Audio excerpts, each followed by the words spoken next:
Central ಜೈಲಲ್ಲಿ DGP Alok Kumar rounds ಅನ್ನ ಹಾಕಿದ್ರು.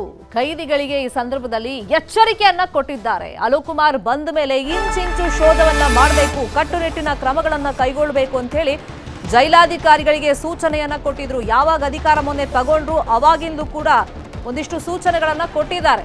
ನಿನ್ನೆ ಜೈಲಲ್ಲಿ ಖುದ್ದಾಗಿ ಅವರೇ ಹೋಗಿದ್ರು, ರೌಂಡ್ಸ್ ಹಾಕಿದ್ರು, ಇಂಚಿಂಚು ಪರಿಶೀಲನೆಯನ್ನು ಕೂಡ ಮಾಡಿದ್ರು. ಈ ಸಂದರ್ಭದಲ್ಲಿ ದರ್ಶನ್ ಇರುವಂತ ಬ್ಯಾರಕ್ಕೂ ಕೂಡ ಭೇಟಿಯನ್ನ ಕೊಟ್ಟಿದ್ರು. ಅಲೋಕ್ ಕುಮಾರ್ ಜೊತೆಯಲ್ಲಿ ಈ ಸಂದರ್ಭದಲ್ಲಿ ದರ್ಶನ್ ಮಾತನಾಡಿದ್ದಾರೆ. ಕೇಳಿದ್ದಾರೆ ಪ್ರಶ್ನೆ ಅಲೋಕ್ ಕುಮಾರ್ ಅವರು, ದರ್ಶನ್ಗೆ ಏನಾದ್ರೂ ಸಮಸ್ಯೆ ಆಗ್ತಿದೆಯಾ ಅಂತ ಹೇಳಿ. ಏನಿಲ್ಲ ಸರ್, ಆರಾಮಾಗಿದ್ದೀವಿ ಅಂತ ದರ್ಶನ್ ಹೇಳಿದಾರಂತೆ. ಕೋರ್ಟ್ ಅಲ್ಲಿ ಟ್ರಯಲ್ ಶುರುವಾಗಿದೆ ಅಂತಾನೂ ದರ್ಶನ್ ಮಾಹಿತಿಯನ್ನ ಕೊಟ್ಟಂತೆ. ಡಿಸೆಂಬರ್ 17ನೇ ತಾರೀಕು ವಿಚಾರಣೆ ಇದೆ ಸರ್ ಅಂತಾನೂ ದರ್ಶನ್ ಹೇಳಿದ್ರಂತೆ. ಜೈಲಲ್ಲಿನ ಸೌಲಭ್ಯಗಳ ಬಗ್ಗೆ ಈ ಸಂದರ್ಭದಲ್ಲಿ ಅಲೋಕ್ ಕುಮಾರ್ ಪ್ರಶ್ನೆ ಮಾಡಿದ್ದಾರೆ. ಏನಾದ್ರು ಸಮಸ್ಯೆ ಇದೆಯಾ ಅಂತ ಹೇಳಿ. ಯಾವುದೇ ಕುಂದು ಕೊರತೆ ಬಗ್ಗೆ ದರ್ಶನ್ ಹೇಳಿಕೊಂಡಿಲ್ಲ ಅಲೋಕ್ ಕುಮಾರ್ ಮುಂದೆ ಅಂತ ಮಾಹಿತಿ ಇದೆ. ನಾವು 5 ಜನ ಇದ್ದೀವಿ, ಆರಾಮಾಗಿದ್ದೀವಿ ಅಂತ ಹೇಳಿ ದರ್ಶನ್ ಹೇಳಿದಾರಂತೆ. ದರ್ಶನ್ ಭೇಟಿ ಬಗ್ಗೆನೂ ಕೂಡ ಡಿಜಿಪಿ ಅಲೋಕ್ ಕುಮಾರ್ ಮಾತಾಡಿದ್ದಾರೆ.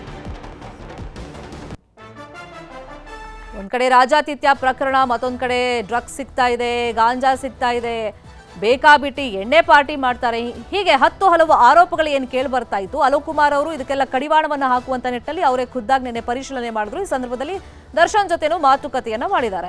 ಇದೇ ವಿಷಯವಾಗಿ ಇನ್ನಷ್ಟು ಡೀಟೇಲ್ ಆಗಿ ಇನ್ಫಾರ್ಮೇಶನ್ ಅನ್ನ ಕೊಡ್ತಾ ಹೋಗೋದಕ್ಕೆ ನೇರ ಸಂಪರ್ಕದಲ್ಲಿ ಕನೆಕ್ಟ್ ಆಗಿದ್ದಾರೆ ನಮ್ಮ ರಿಪೋರ್ಟರ್ ಮಂಜುನಾಥ್. ಈ ಹಿಂದೆ ದರ್ಶನ್ ಕಂಪ್ಲೇಂಟ್ ಅನ್ನ ನಾವು ಜಡ್ಜ್ ಮುಂದೆ ನೋಡಿದ್ವಿ. ಕನಿಷ್ಠ ಸೌಲಭ್ಯಗಳು ಸಿಗ್ತಾ ಇಲ್ಲ, ಒಂದು ದಿಮ್ ಕೊಡಲ್ಲ, ಹಾಸಿಗೆ ಕೊಡಲ್ಲ, ಟಿವಿ ಬೇಕು, ಹೀಗೆ ಹಲವು ಒಂದು ಲಿಸ್ಟ್ ಅಲ್ಲಿ ಸೇರಿಸಿ ಹೇಳ್ತಾ ಇದ್ರು. ಬಟ್ ಅಲೋಕ್ ಕುಮಾರ್ ಅವ್ರು ವಿಸಿಟ್ ಮಾಡಿದಾಗ ಏನ್ ಮಾತುಕತೆ ಆಯ್ತಂತಲ್ಲಿ? ಎಸ್, ಖಂಡಿತವಾಗ್ಲೂ ಶರ್ಮಿತಾ, ಅಲೋಕ್ ಕುಮಾರ್ ಡಿಜಿಪಿ ಆದಂತಹ ಬಳಿಕ ಮೊದಲನೇ ಬಾರಿ ನಿನ್ನೆ ಪರಪ್ನ ಅಗ್ರಹಾರಕ್ಕೆ ಭೇಟಿಯನ್ನು ಕೊಡ್ತಾರೆ. ಭೇಟಿ ಕೊಟ್ಟಂತಹ ಸಂದರ್ಭದಲ್ಲಿ ಒಂದು ಕಡೆ ಕೈದಿಗಳಿಗೆ ಇತ್ತೀಚಿನ ದಿನ ರಾಜ್ಯಾತಿಥ್ಯ ಕೊಡ್ತಿರುವಂಥ ವಿಚಾರವಾಗಿರ್ಬೋದು, ಜೊತೆಗೆ ಅಧಿಕಾರಿಗಳಲ್ಲಿ ಶಾಮೀಲಾಗ್ತಿರುವಂಥ ವಿಚಾರವಾಗಿರ್ಬೋದು, ಎಲ್ಲ ಕಡೆಯೂ ಕೂಡ ಪರಿಶೀಲನೆ ಮಾಡ್ತಾರೆ. ಮೇನ್ ಜೈಲ್ ಪರಿಶೀಲನೆ ಆದಂತಹ ಬಳಿಕ ಕ್ವಾರಂಟೈನ್ ಸೆಲ್ನ ಕಡೆಯೂ ಕೂಡ ಅಷ್ಟೇ ಹೋಗ್ತಾರೆ. ಅಲ್ಲಿ ನಟ ದರ್ಶನ್ ಸೇರಿದಂತೆ ಒಟ್ಟು 7 ಜನರು ಕೂಡ ಒಂದೇ ಬ್ಯಾರಕ್ನಲ್ಲಿದ್ದಾರೆ. ಅವರನ್ನು ಕೂಡ ಅಷ್ಟೇ ವಿಚಾರಣೆ ಮಾಡ್ತಾರೆ. ಅದರಲ್ಲೂ ಕೂಡ ಪ್ರಮುಖವಾಗಿ ನಟ ದರ್ಶನ್ ಸೇರಿದಂತೆ ಇಡೀ ಡಿ ಗ್ಯಾಂಗ್ ಇತ್ತೀಚಿನ ದಿನಗಳಲ್ಲಿ ಕೋರ್ಟ್ನ ಮುಂದೆ ತಮ್ಮ ಸಮಸ್ಯೆಗಳನ್ನು ಹೇಳ್ಕೊಳ್ತಾ ಇದ್ರು. ಮೂಲಭೂತ ಸೌಕರ್ಯಗಳಿಲ್ಲದೆ ಪರದಾಡ್ತಾ ಇದ್ದೀವಿ ಅಂತಲೂ ಕೂಡ ಹೇಳ್ತಾ ಇದ್ರು. ಈ ಎಲ್ಲ ಕಾರಣಗಳಿಗೋಸ್ಕರ ಖುದ್ದಾಗಿ ಅಲೋಕ್ ಕುಮಾರ್ ಅವರೇ ದರ್ಶನ್ ಅವರನ್ನ ವಿಚಾರಿಸಿದ್ದಾರೆ. ಅದರಲ್ಲೂ ಕೂಡ ದರ್ಶನ್ ಹೋದಂಥ ವೇಳೆಯಲ್ಲಿ ಏನಪ್ಪ ದರ್ಶನ್ ಹೇಗಿದೆಯಾ ಅಂತಲೂ ಕೂಡ ಕೇಳಿದರೆ, ಈ ಸಂದರ್ಭದಲ್ಲಿ ದರ್ಶನ್ ಇಲ್ಲ ಸರ್ ಚೆನ್ನಾಗಿದ್ದೀನಿ ಅಂತ ಹೇಳಿದರೆ, ಏನಾದರೂ ಸಮಸ್ಯೆಗಳಿದೆಯಾ ಅಂತಲೂ ಕೂಡ ಕೇಳಿದರೆ, ಈ ಸಂದರ್ಭದಲ್ಲಿ ನಟ ದರ್ಶನ್ ಅಲೋಕ್ ಕುಮಾರ್ ಮುಂದೆ ಯಾವುದೇ ರೀತಿಯಂಥ ಸಮಸ್ಯೆಗಳಿಲ್ಲ ಅನ್ನುವಂಥದ್ದನ್ನು ಕೂಡ ಹೇಳ್ತಾರೆ. ಇದಾಂತ ಬಳಿಕ ಕೇಸ್ನ ಬಗ್ಗೆ ಕೂಡ ವಿಚಾರಣೆಯನ್ನು ಮಾಡ್ತಾರೆ. ಯಾವಾಗಿದೆ ಕೇಸು, ಯಾವ ಹಂತದಲ್ಲಿದೆ, ವಿಚಾರಣೆ ಆಗ್ತಿದೆ ಅಥವಾ ಟ್ರಯಲ್ ಶುರುವಾಗಿದೆ ಅಂತಲೂ ಕೂಡ ಕೇಳ್ತಾರೆ. 17ನೇ ತಾರೀಕಿನಂದು ಕೇಸ್ ಇದೆ, 17ನೇ ತಾರೀಕು ಕೋರ್ಟ್ಗೆ ಅಪಿಯರ್ ಆಗಬೇಕು ಅನ್ನೋಂಥ ವಿಚಾರವನ್ನು ಕೂಡ ದರ್ಶನ್ ಅಲೋಕ್ ಕುಮಾರ್ ಮುಂದೆ ಹೇಳ್ತಾರೆ. ಇಲ್ಲಿ ಒಂದು ಸ್ಪಷ್ಟವಾಗಿ ಗೊತ್ತಾಗ್ತಿರುವಂತಹದ್ದು, ಕಳೆದ 15-20 ದಿನಗಳ ಹಿಂದೆ ಇದೇ ನಟ ದರ್ಶನ್ ಜಡ್ಜ್ನ ಮುಂದೆ ವಿಸಿ ಮೂಲಕವಾಗಿ ಪ್ರೊಡ್ಯೂಸ್ ಮಾಡಿದಂಥ ಸಂದರ್ಭದಲ್ಲಿ ಸಾಲು ಆರೋಪಗಳನ್ನು ಮಾಡಿದ್ರು. ಯಾವುದೇ ರೀತಿಯಂಥ ಮೂಲಭೂತ ಸೌಕರ್ಯಗಳಿಲ್ಲ ಅಂತ ಹೇಳಿದ್ರು, ಬೆಡ್ಶೀಟ್ ಇಲ್ಲ ಅಂತ ಹೇಳಿದ್ರು, ಚಳಿ ಶುರುವಾಗ್ತಾ ಇದೆ, ಬೆಡ್ಶೀಟ್ ಹೊದ್ಕೊಳ್ಳೋಕೆ ಒಂದು ಎಕ್ಸ್ಟ್ರಾ ಕೇಳಿದ್ರು ಕೊಡ್ತಿಲ್ಲ ಅಂತ ಹೇಳಿದ್ರು.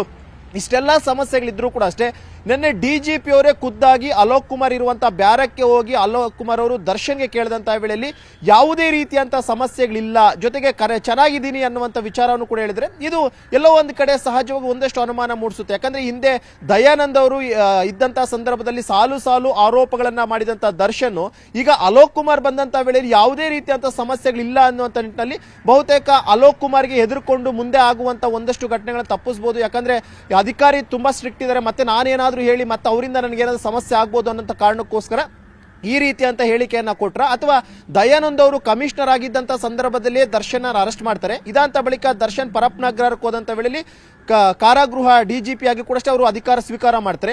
ಈ ಸಂದರ್ಭದಲ್ಲಿ ದಯಾನಂದ್ ಮೇಲಿರುವಂತಹ ದ್ವೇಷಕ್ಕೇನಾದ್ರೂ ನಟ ದರ್ಶನ್ಗೆ ವ್ಯವಸ್ಥೆ ಸವಲತ್ತುಗಳು ಕೊಟ್ಟರು ಕೂಡ ಅಷ್ಟೇ ನನಗೆ ಯಾವುದೇ ರೀತಿ ಸವಲತ್ತು ಸಿಗ್ತಿಲ್ಲ ಅಂತ ಕೋರ್ಟ್ನ ಮುಂದೆ ಹೇಳ್ಕೊಂಡ್ರ ಅನ್ನುವಂಥದ್ದು ಈಗ ಮೂಡ್ತಾ ಇರುವಂತಹ ಪ್ರಶ್ನೆ. ಒಂದಂತೂ ಕ್ಲಿಯರ್ ಕಟ್ ಆಗಿ ಗೊತ್ತಾಗುತ್ತೆ, ನಿನ್ನೆ ಅಲೋಕ್ ಕುಮಾರ್ ಅವರು ಜೈಲನ್ನ ಭೇಟಿ ಮಾಡ್ತಾರೆ. ಭೇಟಿ ಮಾಡಿದಂತಹ ಸಂದರ್ಭದಲ್ಲಿ ಸಾಲು ಸಮಸ್ಯೆಗಳು ಕೈದಿಗಳು ಕೂಡ ಹೇಳ್ಕೊಂಡಿದ್ದಾರೆ, ಜೊತೆಗೆ ಅಧಿಕಾರಿಗಳು ಕೂಡ ಹೇಳ್ಕೊಂಡಿದ್ದಾರೆ. ಆದರೆ ಎಲ್ಲದಕ್ಕೂ ಕೂಡ ಪೊಲೀಸ್ ಸ್ಟಾಪ್ ಇಡಬೇಕು ಅನ್ನೋ ನಿರ್ಧಾರಕ್ಕೆ ಬಂದಿದ್ದು 15 ದಿನಗಳ ಕಾಲ ಗಡುವನ್ನ ಕೊಟ್ಟಿದ್ದಾರೆ. ಅಧಿಕಾರಿಗಳು ಏನೇ ಕುಂದುಕೊರತೆಗಳಿದ್ರು ಕೂಡ 15 ದಿನದ ನಿವಾರಣೆ ಮಾಡ್ಕೊಳ್ಳಿ, ಸ್ಟಾಫ್ ಕಮ್ಮಿ ಇದ್ದಾರೆ ಸ್ಟಾಫ್ ಅನ್ನು ಕೂಡ ಇನ್ಕ್ರೀಸ್ ಮಾಡ್ಕೊಳ್ಳಿ. ಅದು ಬಿಟ್ರೆ ಜನವರಿ 1ನೇ ತಾರೀಕಿನಿಂದ ಯಾವುದೇ ರೀತಿಯಂತ ಆರೋಪಗಳು ಕೂಡ ಕೇಳಿ ಬರಬಾರದು. ಜೊತೆಗೆ ರಾಜಾತಿಥ್ಯ ಕೊಡುವಂತದ್ದಾಗಿರ್ಬೋದು, ಅಕ್ರಮಗಳಾಗಿರ್ಬೋದು, ಯಾರೇ ಭಾಗಿಯಾಗಿದ್ರು ಕೂಡ ಅಷ್ಟೇ ಮುಲಾಜಿಲ್ದೆ ನಾನು ಕ್ರಮ ಕೈಗೊಳ್ತೀನಿ ಅಂತ ಎಚ್ಚರಿಕೆಯನ್ನು ಕೂಡ ಅಷ್ಟೇ ಅಧಿಕಾರಿಗಳು ಕೂಡ ನಿನ್ನೆ ಅಲೋಕ್ ಕುಮಾರ್ ಅವರು ಕೊಟ್ಟಿದ್ದಾರೆ. ಶರ್ಮಿತಾ, ಈಗ ಈ ಹಿಂದೆ ಒಂದಿಷ್ಟು ವಿಡಿಯೋ ಫೋಟೋಸ್ಗಳೇನೇನು ವೈರಲ್ ಆಗಿತ್ತು ಅದು ಸಬೂಬ್ ಕೇಳಿದಾಗ ಅದು ತುಂಬಾ ವರ್ಷ ಹಳೇದು ಅಂತ ಹೇಳ್ತಾ ಇದ್ರು. ಬಟ್ ಆ ವಿಡಿಯೋ ಫೋಟೋಸ್ ಬಗ್ಗೆ ಪರ್ಟಿಕ್ಯುಲರ್ ಆಗಿ ಏನಾದರೂ ವಿಚಾರಣೆ ಆಯ್ತಾನೇನೆ? ಎಸ್, ನಿನ್ನೆ ಜೈಲಿಗೆ ಭೇಟಿ ನೀಡಿದಂಥ ಸಂದರ್ಭದಲ್ಲಿ ಪ್ರಮುಖವಾಗಿ ಇತ್ತೀಚಿನ ದಿನಗಳಲ್ಲಿ ಯಾರೆಲ್ಲ ರಾಜ್ಯಾತಿಥ್ಯದ ವಿಡಿಯೋಗಳು ವೈರಲ್ ಆಗಿತ್ತು ಆ ಸ್ಪೆಸಿಫಿಕ್ ಕೈದಿಗಳನ್ನು ಕೂಡ ಎನ್ಕ್ವೈರಿಯನ್ನು ಮಾಡಿದ್ದಾರೆ. ಅದರಲ್ಲೂ ಕೂಡ ಪ್ರಮುಖವಾಗಿ ಆ ಸಂದರ್ಭದಲ್ಲಿ ಅವ್ರು ಹೇಳಿರುವಂಥದ್ದು ಏನು ಅಂತಂದ್ರೆ ಈಗಿಂದಲ್ಲ ಸರ್, ಇದು 2022-23ನೇ ಸಾಲಿನಲ್ಲಿ ತೆಗೆದಂತಹ ವಿಡಿಯೋಗಳು ಈಗ ಹೇಗೆ ವೈರಲ್ ಆಯಿತು ನಮಗೆ ಗೊತ್ತಿಲ್ಲ ಅಂತ ಹೇಳಿದ್ರೆ ಈ ಸಂದರ್ಭದಲ್ಲಿ ಕೈದಿಗಳಿಗೆ ತುಂಬಾ ಅಂದ್ರೆ ತುಂಬಾ ಸ್ಟ್ರಿಕ್ಟ್ ಆಗಿ ವಾರ್ನ್ ಮಾಡಿದ್ದಾರೆ. ಇಷ್ಟು ದಿನ ನೀವೇನೆಲ್ಲ ನಾಟಕಗಳನ್ನ ಮಾಡ್ಕೊಂಡಿದ್ರೆ ನನಗೆ ಗೊತ್ತಿಲ್ಲ, ಮುಂದೆ ಏನಾದರೂ ಈ ರೀತಿ ಅಂತ ನಾಟಕಗಳು ಯಾರ್ಯಾದ್ರೂ ಮಾಡಿದ್ರು ಕೂಡ ಅಷ್ಟೇ ಮುಲಾಜಿಲ್ದೆ ನಿಮ್ಮ ಮೇಲೆ ಏನು ಕ್ರಮ ಜರುಗಿಸ್ತೀರಿ. ಜೊತೆಗೆ ಕೇವಲ ಕೇಸ್ ರಿಜಿಸ್ಟರ್ ಮಾಡೋದು ಅಷ್ಟೇ ಅಲ್ಲದೆ ಆ ಕೇಸ್ನ ಪ್ರಗತಿ ಯಾವ ರೀತಿ ಆಗ್ತಿದೆ, ಕೇಸ್ನ ಇನ್ವೆಸ್ಟಿಗೇಷನ್ ಯಾವ ಹಂತದಲ್ಲಿದೆ, ಅದ್ರ ಮೇಲೆ ಕನ್ವಿಕ್ಷನ್ ಮಾಡಕ್ಕೆ ಏನ್ ಮಾಡಬೇಕು ಅನ್ನೋಂಥದ್ದನ್ನು ಕೂಡ ನಾನು ಮುಂದಿನ ದಿನಗಳಲ್ಲಿ ಮಾಡ್ತೀನಿ ಅಂತ ಒಂದು ಎಚ್ಚರಿಕೆಯನ್ನು ಕೂಡ ಅಷ್ಟೇ ಕೈದಿಗಳಿಗೆ ಮತ್ತು ಹಿಂದೆ ರಾಜ್ಯಾತಿಥ್ಯ ವಿಡಿಯೋಗಳೆಲ್ಲ ವೈರಲ್ ಆದಂತಹ ಸಂದರ್ಭದಲ್ಲಿ ಇದ್ದಂತಹ ಕೈದಿಗಳು ಕೂಡ ಅಷ್ಟೇ ವಾರ್ನ್ ಮಾಡಿರುವಂತಹದ್ದು. ಶರ್ಮಿತಾ, ಮಂಜುನಾಥ್ ಈ ಕ್ಷಣದ ಮಾಹಿತಿಯನ್ನು ಕೊಟ್ಟಿದ್ದಕ್ಕೆ.